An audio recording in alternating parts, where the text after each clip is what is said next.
for the queens.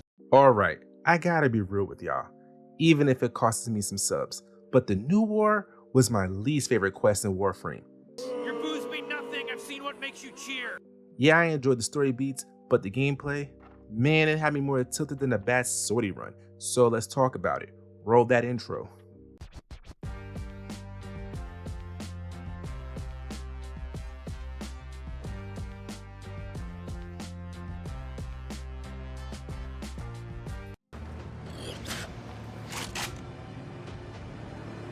We kick things off as a Grineer soldier whose squad gets ambushed by sentients. Now this part, I loved it. Seeing the war from the perspective of an enemy faction was a really cool touch.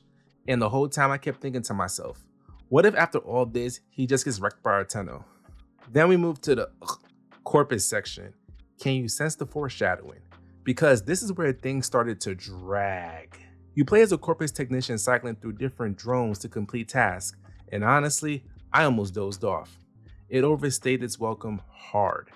Fighting the Jackal with no warframe should be considered cruel and unusual. Next up is a Railjack mission. How long I've been waiting for this? Said absolutely nobody. Okay, I don't hate Railjack, but I don't love it either. And if you didn't throw in at least a few upgrades on your ship before this, you were in for a rough time.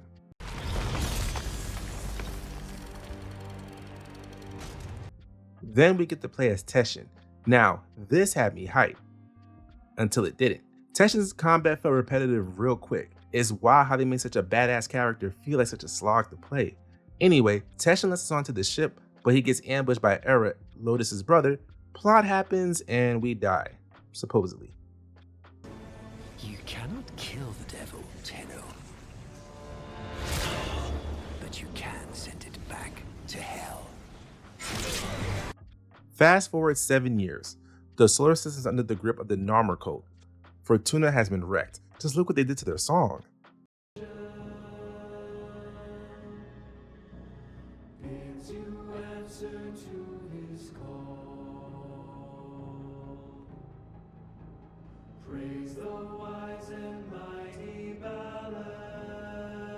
Enter the Drifter. No, not the one from Destiny. This is where the story got kind of murky for me though. So feel free to roast me in the comments if I make a mistake. After sneaking around and witnessing someone turn into a literal snake monster, we realize, wait a minute, the Drifter looks familiar. Turns out it's our operator, just older.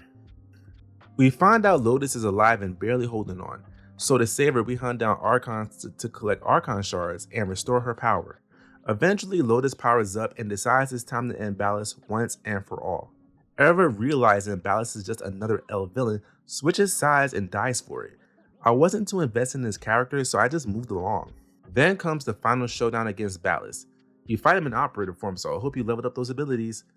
But after you beat him, there's a plot twist. The real final boss is a talking wall. Yeah, I assume this will tie into the Whispers in the Wall quest, so I'll tackle that next.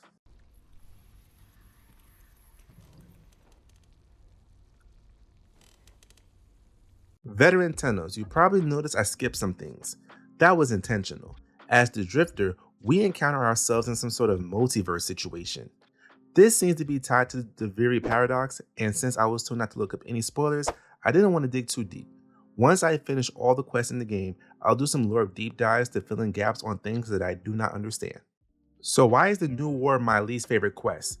Compared to the Second Dream, the Sacrifice, and Chains of Horror, this one just didn't hit the same. The slow sections as the Corpus Technician and Drifter had me fighting off sleep, to be honest. Teshin, one of the coolest characters, got some basic combat mechanics and I just wasn't feeling it.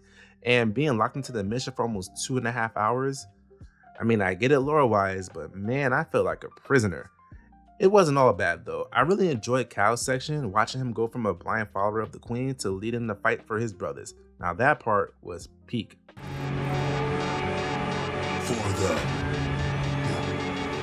For my brothers. We keep grinding. I'm cleaning up some quests and pushing towards Steel Path at the moment. I still haven't tackled Kuvaliches or Sisters of Pavos, and I hear those weapons are nasty. Been farming for primes and grinding a lot of Belly of the Beast. Next up, the very paradox. I love roguelites, so I'm expecting peak content, right? Right? Anyway, that's it for me. If you enjoyed the video, drop a like and a sub if you're feeling generous. Check out the community tab for updates on videos and giveaways. Also, I'm working on the Discord, so those interested in Warframe runs, prime farming, and all that good stuff can join. Now back to Belly of the Beast so I can max out my Arcane Energize. Till next time, stay safe, my fellow Tenno.